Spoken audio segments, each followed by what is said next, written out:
네, 얽히고 설킨 정치 고수의 시선을 따라가면 돌아가는 판이 훤히 보입니다. 고수의 브리핑. 네, 저희가 몇 주 전에 첫 시간이었는데 반응이 아주 폭발적이었습니다. 제 18, 19, 20대 국회의원을 지내셨고 현재는 우리공화당의 당대표를 맡고 계시죠. 조원진 우리공화당 대표님 나오셨습니다. 안녕하십니까? 반갑습니다. 네, 어서 네. 오십시오.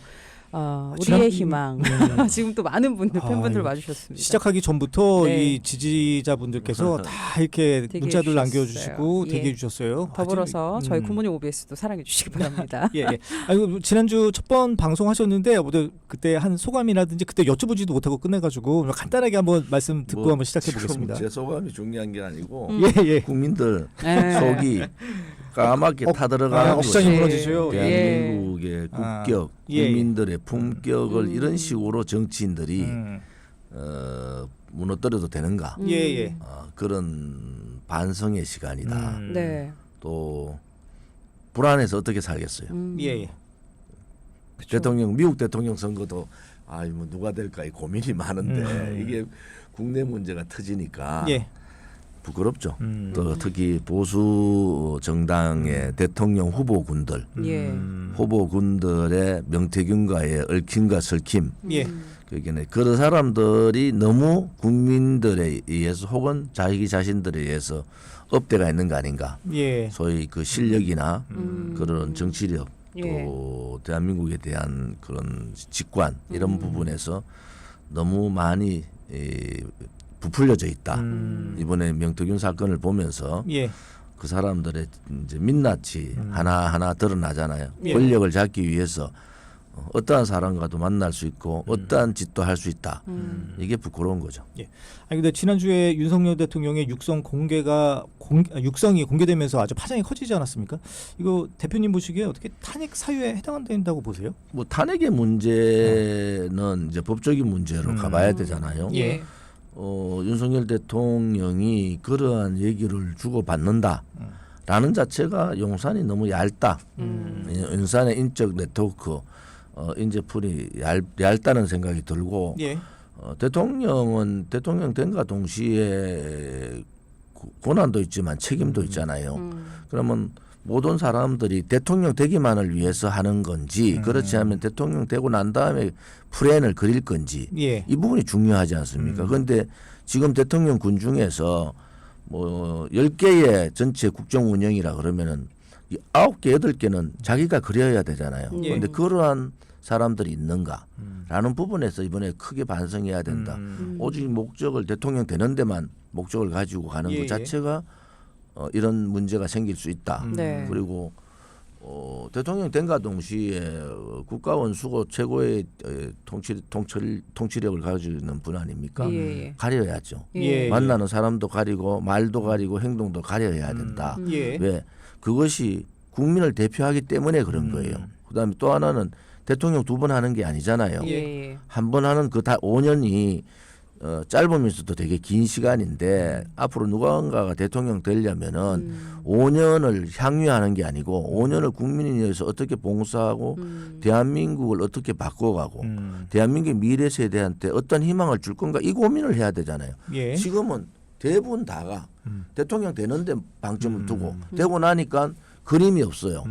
그때부터 그림 1년 그리고 예. 구설에 또 1년 쌓고 그러면 반 지나고 이 11월 10일 되면 이제 반환점 지나잖아요. 그 반환점 지나면 그때부터 내임덕 들어온다고. 예. 이런 문제가 없어도 마찬가지예요. 예. 그래서 민주주의라는 게 굉장히 공정하고 좋은 제도인데 그 제도의 잘못된 부분이 권력이 한 사람한테 집중돼 있다는 거. 예. 대통령제는 다 마찬가지입니다. 미국도 그렇고. 예. 미국은 이제 지방자치가 잘 돼 있잖아요. 그런데 우리나라는 그런 부분에서 되게 취약하다. 그리고 뭐 저는 이혼집정부냐 내각제를 반대하는 입장인데 대통령의 권력 분산은 좀 필요하다. 그다음에 뭐 지방에 대한 부분들을 이제 고민을 해야 된다. 예. 지방을 이제 수도권이 이렇게 팽창해지면 결국은 수도권에 사는 분들이 엄청난 피해를 보는 거예요. 예. 뭐 사람이 많이 몰리면은 나올 수밖에 없는 여러 가지 이점도 있지만은 네. 지금은 너무 과대돼 있다. 예. 1,200만, 뭐 900만 이럴 경우에는 이제 그러한 부분들도 대통령이 고민을 해야 되잖아요. 참모들도 고민해야 예. 되고. 그런데 이게 정치에 휘말리기 시작하면은 정책이나 이제 올바른 국정 운영이 힘들다. 그런 부분에 있어서는 이 부분이 빨리 정리가 될 필요가 있다 이래 보는 거죠. 예. 지금 이런 여러 가지 뭐 사태들에 의해서 또 아까 서두에 우리 대표님 말씀하셨잖아요. 국민들의 실망감이 너무 컸다. 이게 바로 대통령 지지율로 나오고 있는 것 같습니다. 19%. 이거 좀 어떻게 해석하고 계십니까? 대통령 지지율은 오를 수도 있고 내릴 수도 있어요. 제가 어제 이제 이틀 동안 대구 있다 왔는데 대구의 지지율이 많이 떨어졌잖아요. 예. 뭐 이 지지율은 이제 반등을 할 거예요. 뭐 반등을 하는데 지지율이 반등한다고 뭐 국정 운영을 잘해서 반등하는 게 아니고 국민들의 이 불안감이 아마 반영될 거다. 그리고 지금부터가 더 중요하죠. 지금부터는 사실은 윤석열 정부 들어서고 한동훈 대표가 법무부 장관을 하고 뭐 이런 과정에서 지난 탄핵의 과실들을 자기들이 가져간 거 아닙니까? 그 부분은 국민들이 대통령 지켜줄 때 용서해 준 거예요. 그 부분을 예. 자기들이 잘나서 된 게 아니잖아요. 반작용으로 문재인 정권에 워낙 문제가 있고 심각하고 이재명이라는 그 후보가 개인적인 문제가 발생하니까 예. 어떻게 보면은 윤 대통령이 거기에 대한 이득을 받았는데 그러면은 본인들이 더 겸손하고 본인들이 더 어려운 국민들 편에 예. 서줘야 되는 거 아닙니까? 이게 갈등을 정치하는 사람들이 갈등을 부추기는 것은 대단히 잘못한 거예요. 예. 국민들의 여러 가지 갈등 요소들을 정치하는 사람 풀어줘야 되는데 예. 그렇지 못한 부분들이 그런 부분들이 안타깝다 예. 이래 보고요. 예. 뭐 지지율은 뭐 조만간 좀 반등도 하고 내려갔다 올라갔다 왔다 갔다 예. 할 거예요. 원래 이제 3년차 들어가면 지지율이 떨어집니다. 그런데 이번 이런 문제로 지지율이 떨어진다는 것은 예. 부끄럽죠. 예. 아니 그 대표님 그 윤석열 대통령 육성이 공개됐을 때 그 대통령실 해명에 대해서는 좀 어떻게 보십니까? 이게 뭐 녹취가 조작이다. 그리고 뭐 기시다는 뭐 15%뭐 됐다. 뭐 마찬가지 아니냐 뭐 이런 식으로 얘기를 하고 있거든요. 그거는 녹취 부분은 아무튼 뭐 조작이라보다는 짜집기 한 거예요.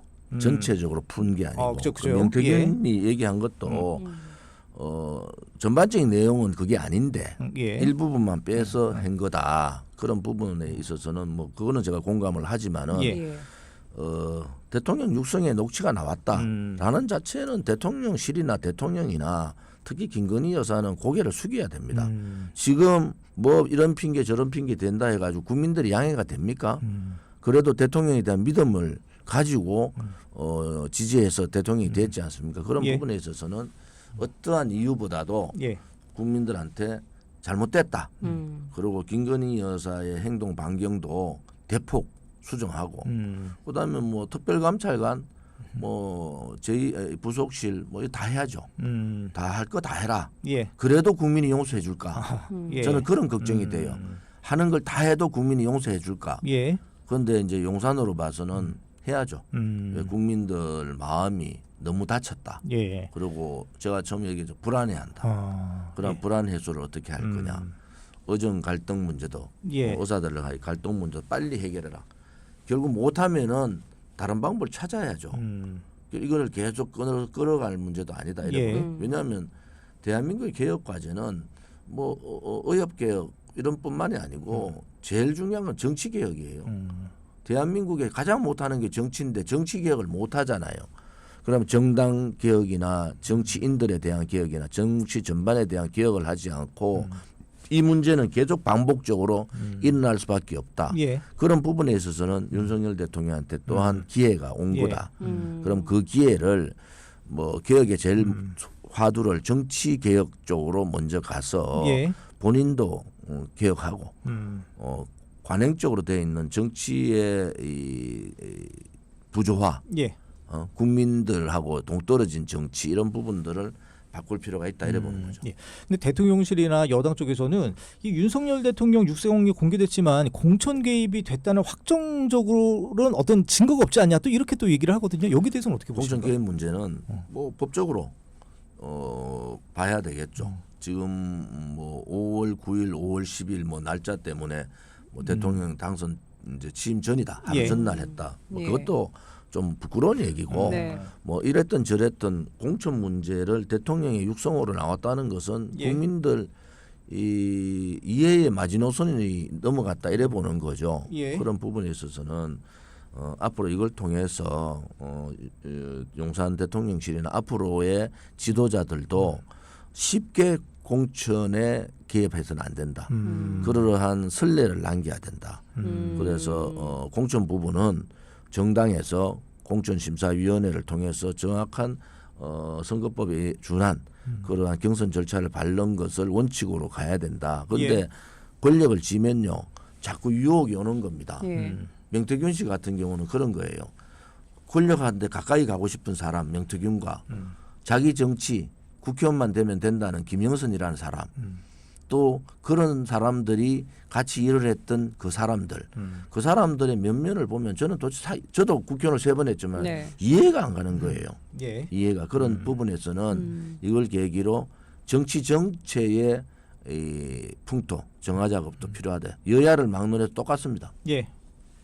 이 녹취 파장 영향인지는 모르겠지만 지금 엄청난 인원의 뭐 엄청난 물론 통계에 따라 다르지만 장외 탄핵 집회가 열렸는데 이거에 대해서는 조금 어떻게 보고 계세요? 이게 진짜 실질적으로 이어질 수 있다고 보시나요? 탄핵으로? 뭐 탄핵 뭐 야권에서는 뭐 절호의 기회다 이렇게 해서 탄핵 집회를 할 수 있죠. 그 뭐 일주일 전에 했던 그 기독교 단체에서 한 5배 더 나왔잖아요. 그죠 탄핵 집회보다 예. 예. 그런 부분에 30만 있어서는 명이라고 해요. 110만 예. 명이 정도 나왔다는 거예요. 그래서 그런 부분으로 봐서는 이재명 대표가 고민의 시간이다.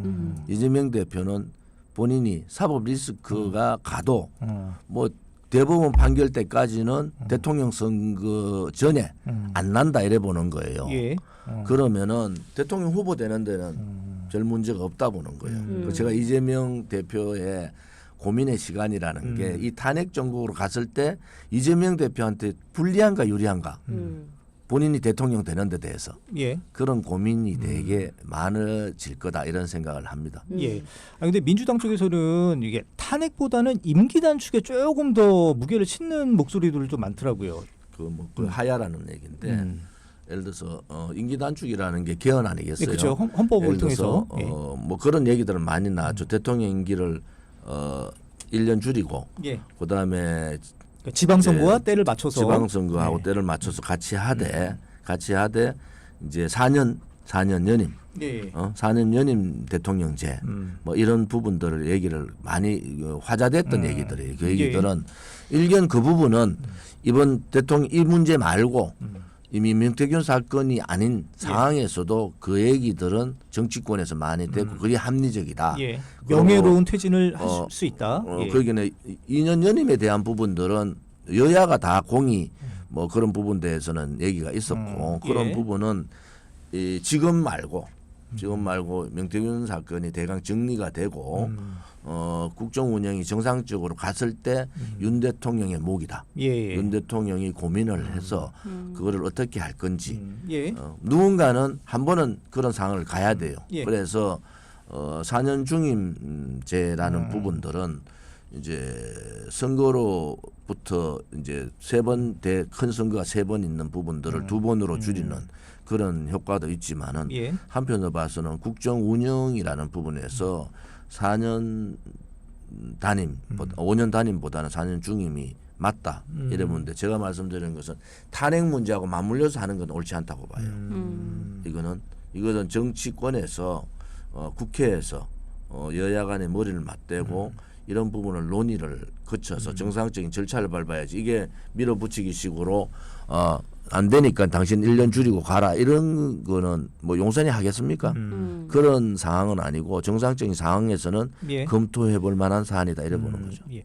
대표님 오늘 그 국회에서는 국회 시정연설 하지 않습니까? 근데 윤석열 대통령은 뭐 불참 의사를 밝혔거든요. 뭐 지난번 개원식에 이어서 시정연설까지 또 불참하는 유일한 대통령이 될 텐데 어떻게 보십니까? 윤 대통령 마음이 복잡하겠죠. 왜냐하면 뭐 지금 저는 뭐 사실은 좀 불행하다. 국회 대통령이 따로 있다. 이재명 대표가 국회 대통령이 왜 네. 예. 민주당이 지금 하는 행태가 다 문제가 있다고는 아니지만은 여러 가지 문제가 많지 않습니까?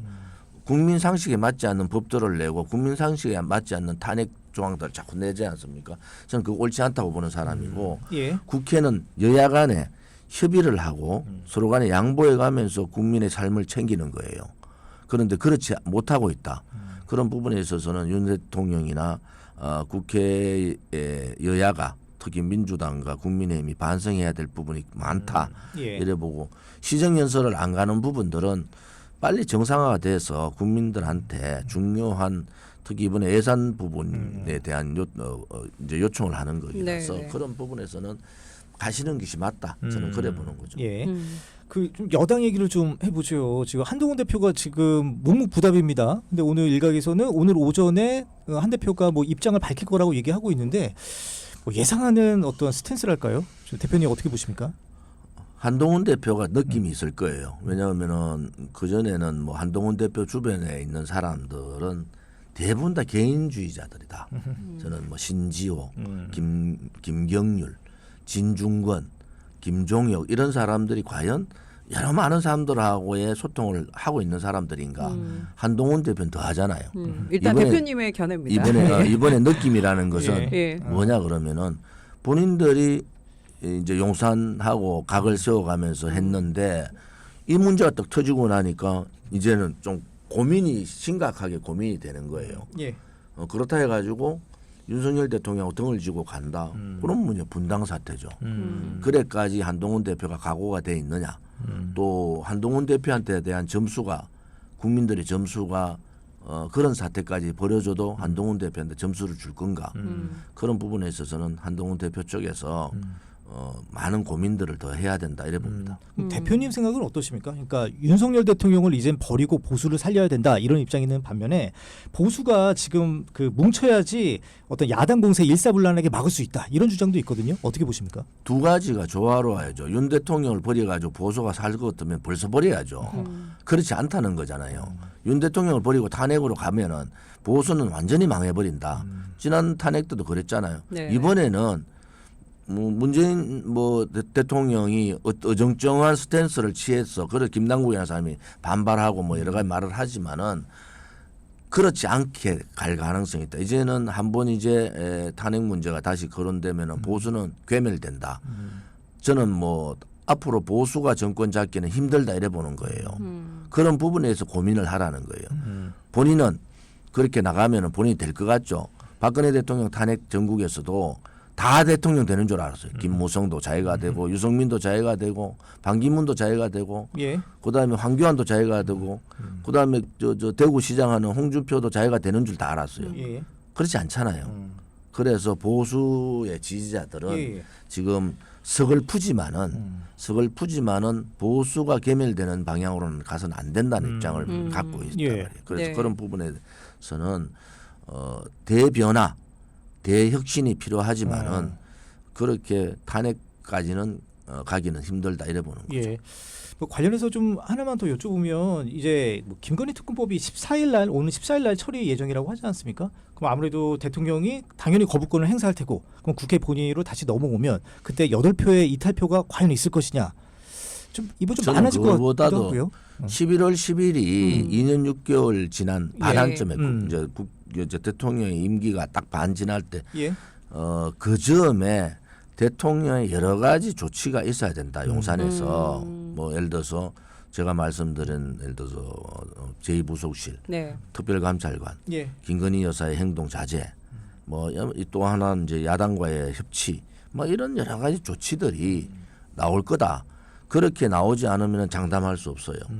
그 이탈표에 대한 장담을 못 한다. 그래서 대통령의 선제적 조치들이 예. 필요하고 국민들한테도 이 남은 2년 6개월 오로지 국민만을 위해서 일하겠다 말로만 하는 게 아니고 전반적인 부분들 대통령실 용산 대통령실도 인적 쇄신이 필요하고 뭐 한동훈 대표가 요청한 거 다 받아줘도 그래도 국민들이 용서가 될까 그런 부분에 있어서는 11월 10일 그 전후해서 네. 대통령의 선제적 조치가 있지 않겠느냐. 예. 그 다음에 이제 국회에 특검법 부분이 나오지 않겠느냐 이래 보는 거죠. 예. 근데 일부 보수당 의원들은 좀 그래도 너무 늦지 않았냐. 이제는 효과가 없을 것이다라는 얘기도 있거든요. 선제적 조치는 사과를 뛰어넘는 거죠.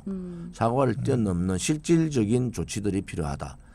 저는 뭐 11월 10일 뭐 전후해서 예를 들어서 임기 전환점이 되면서 그런 조치들이 있어야 된다. 그렇게 보고 있습니다. 예. 뭐 끝으로 민주당 얘기 간단하게 뭐 하나 좀 하고 갈까요? 네, 예. 아주 간단하게 하나요? 네네. 예. 뭐 김남국 전 의원이 문재인 대통령이 아까 직격탄을 날렸다. 뭐 대표님도 그런 말씀하셨잖아요. 뭐 관련해서 좀 비판을 좀 김남국 해주십시오. 의원은 예. 그런 말할 자격이 있나? 저는 우선 뭐 김남국 의원이 자격이 별로 없다.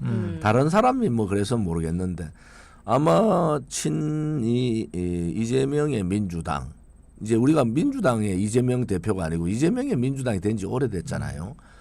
그러면은 그 사람들의 생각은 친문 쪽에서 혹은 문 대통령이 잘못해서 정권을 못 가져왔다. 거기에 대한 굉장히 이 속내들이 있어요. 그런 부분을 일단을 내비춘 거다. 그러면 좀 더 이제 문 대통령하고 차별화가 더 갈 거다. 예. 이래 보는 거죠. 아, 그렇군요. 알겠습니다. 알겠습니다. 오늘도 다양한 의견 저희가 전해 들었고요. 지금까지 고수요 브리핑 조원진 대표와 함께 이야기 나눴습니다. 다다음 주에 뵙겠습니다. 고맙습니다. 네. 네, 고맙습니다. 고맙습니다.